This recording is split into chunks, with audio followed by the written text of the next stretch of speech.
He thought it was just another drive home, music low, the hum of the tires on the asphalt, nothing unusual. But then flashing lights in the rear view shattered the calm. The officer's eyes weren't looking for a crime. They were looking for something else. Within minutes, what should have been routine spiraled into a public humiliation. But what the officer didn't know was that his target wasn't just any man. This was someone with the power to change everything. And when the truth came out, it left the whole department in stunned silence. Michael Carter had built a career on fairness. As the head of internal affairs, he was known for holding police officers to the highest standards, something that had earned him both respect and enemies. But that night, off-duty and out of uniform, he was just another man heading home in a quiet suburban neighborhood. He'd taken this route dozens of times before. The streets were calm, bathed in the soft orange glow of sunset. Kids played in front yards, sprinklers hissed on manicured lawns. It felt safe, until the sudden burst of red and blue lights flooded his rearview mirror. Michael pulled over immediately. He rolled down his window, kept his hands visible, and waited. The officer approached quickly, his jaw tight, his eyes scanning the car with suspicion. "License and registration," he demanded, skipping any greeting. Michael complied, sliding the documents out slowly.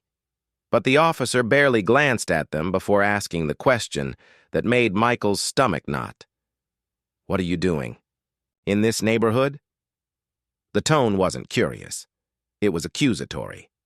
Michael answered calmly, explaining he was heading home. The officer's eyes narrowed, as if his presence alone was reason enough to pull him over. A second cruiser arrived, then a third. The quiet street was suddenly a stage for something Michael had seen too many times, an escalation without reason. The air thickened.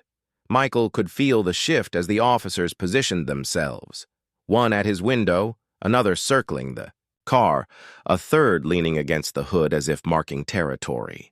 The first officer's voice sharpened. "Step out of the vehicle."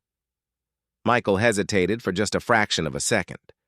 Not out of defiance, but because he'd seen these situations spiral for others, people who never made it home. Still, he unbuckled slowly, every movement deliberate.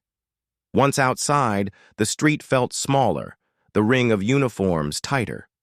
The officer didn't ask permission before opening Michael's trunk.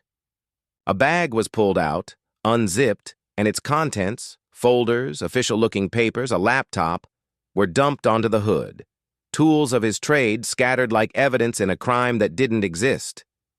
"You ever been arrested?" one officer asked, smirking. "No," Michael replied evenly. "You sure about that?" "Because we can check." The tone was baiting, daring him to react. Michael kept his eyes steady, but inside, his pulse was pounding. This wasn't about the law. It was about power and the abuse of it. Then came the low murmur on a police radio. The officer holding his ID repeated Michael's full name, spelling it out letter by letter. The reply came moments later, cutting through the night air. Confirmed. Michael Carter, head of internal affairs.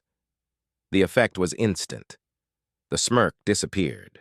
The officer holding his license froze, his grip tightening before he slowly handed it back. The others exchanged glances, confusion, recognition, maybe even fear.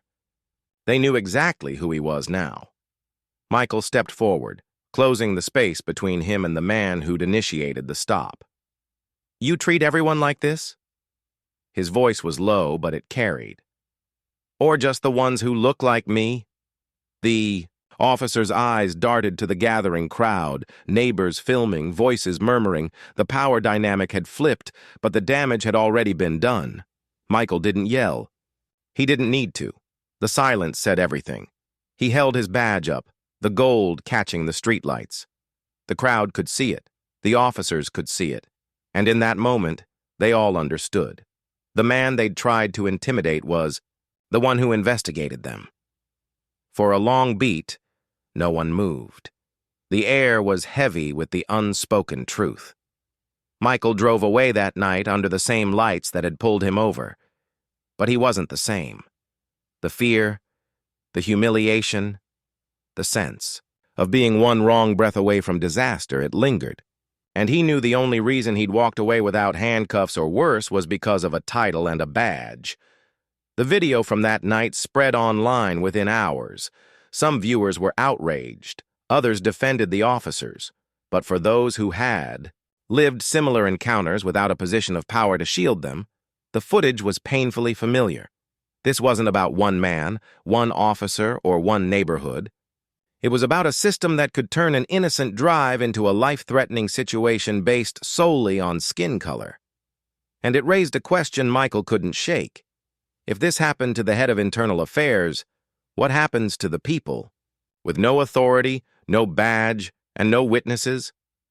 As he sat in his office the next day, reviewing the footage, Michael knew this was no longer just another case file. It was personal. How many more nights like this, he thought, before justice? Is more than a word?